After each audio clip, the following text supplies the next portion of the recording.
Immigrant advocacy groups say immigration enforcement ramped up in recent weeks. What that looked like and what impact it had on undocumented children in the state. That's ahead, but we begin with what it takes to become a U.S. citizen. This is the lengthy application involved, and it's what Marichi Robeno says she had the most difficulty with.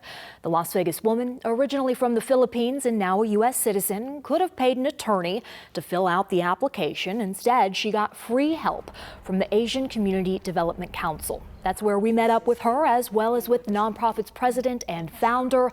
Vida said the ACDC was ready to help about 200 people with the citizenship process thanks to a federal grant of $300,000. The organization was awarded the grant in November, but in March learned that the Department of Homeland Security was terminating the grant because it, quote, no longer effectuates the program goals and the department's priorities. What was your reaction when you found out that this grant was going to be terminated? My reaction was very surprised. I couldn't understand the reason why. These are people that has been in the United States for a long time, that is legally here, that wants to become a citizen, the next step. They have been here maybe 5 years, 10 years, 20 years, and they want to become a citizen, be part of America. But before that, they have been contributing. They work, they pay taxes, they built and helped build America to where we are today. Knowing that this grant would be then retracted, it's really discouraging. It's a letdown for the many people that will need this assistance, because they have really been very helpful. Basically, especially so, as you can see, that's quite a thick number of pages to fill out. Right. And there may be certain records that may be, especially with dates, factoids, in terms of who, what, where. And those are the things that I somehow needed real guidance and assistance in sorting those out. I mean, on my own, I think I would really have had that difficulty. The process of becoming an American citizen is not that easy. They have to study 100 questions, because anytime during the interview, they will ask them any of those questions, right? But think about it, 100 questions about the American history or the American, how the government works, right? So people who's born here probably wouldn't know some of the questions you ask. If you go down the street today and interview people, you will find out many of them don't know what's going on.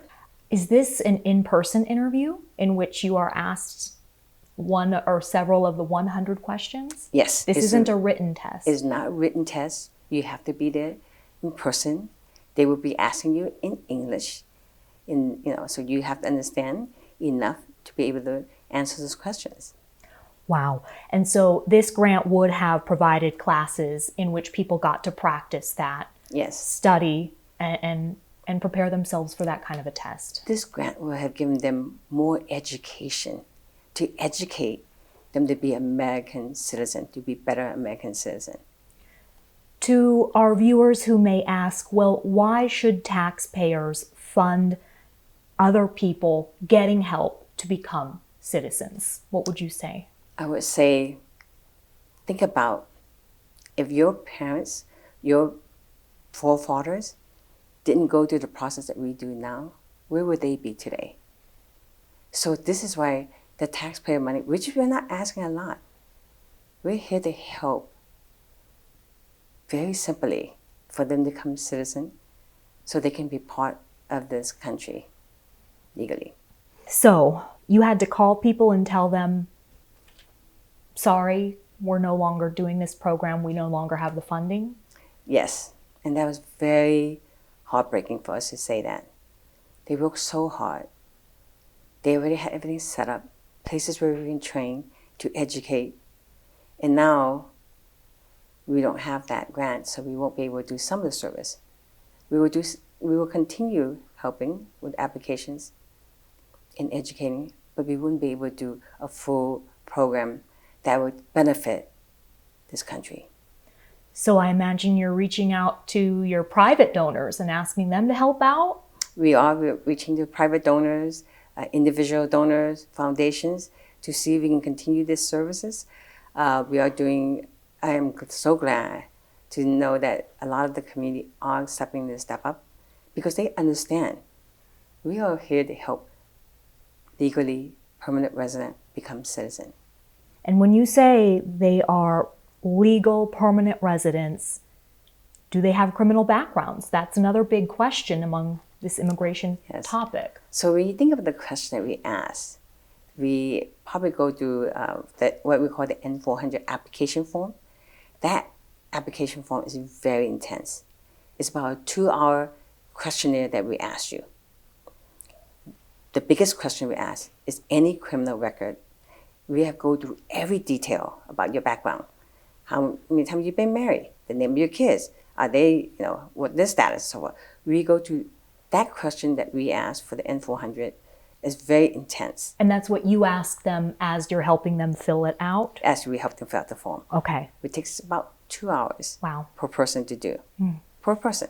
So if you have a family of 4, we go through every detail.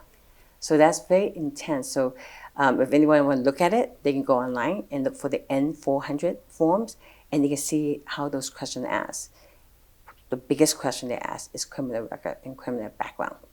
What about immigration activity in Las Vegas? Has immigration enforcement increased in the Asian American community here? I think the enforcement has increased in Nevada in general, right? I think that have you heard of any cases of people being detained? Yes, we have heard a few cases. One of the cases that I know this case is supposed to be for those who have committed a crime and they want to get them deported, which that's what ICE is supposed to be focusing on. Yes. But some of the case we hear is this one case where he actually has a business visa and he overstayed because he's applying for a renewal. The wife got the renewal, his renewal did not come in yet, but he got arrested with no criminal background. So I don't know, we need more training on how the enforcement should be held.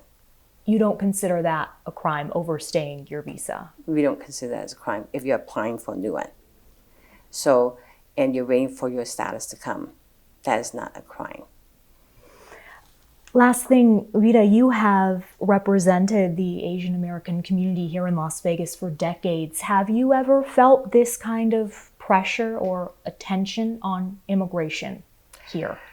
This time around, I feel much more, people more negativity, right, toward immigrants. And I don't understand the reason why. You mean currently, right now? Right now. Okay. I feel that it's so funny is because when you think about America, you think about the people who immigrant here, right? And I can't stress more that everybody at one time immigrated to the U.S. or were brought in from Africa, the slaves who were brought in forcefully, except for the Native American, that we all come from somewhere. Where did immigrants become a negative or criminal before they even look at your background? If you look foreign, they consider you as an immigrant. Although we can be a couple generations here in the U.S., we're just as American as anybody else.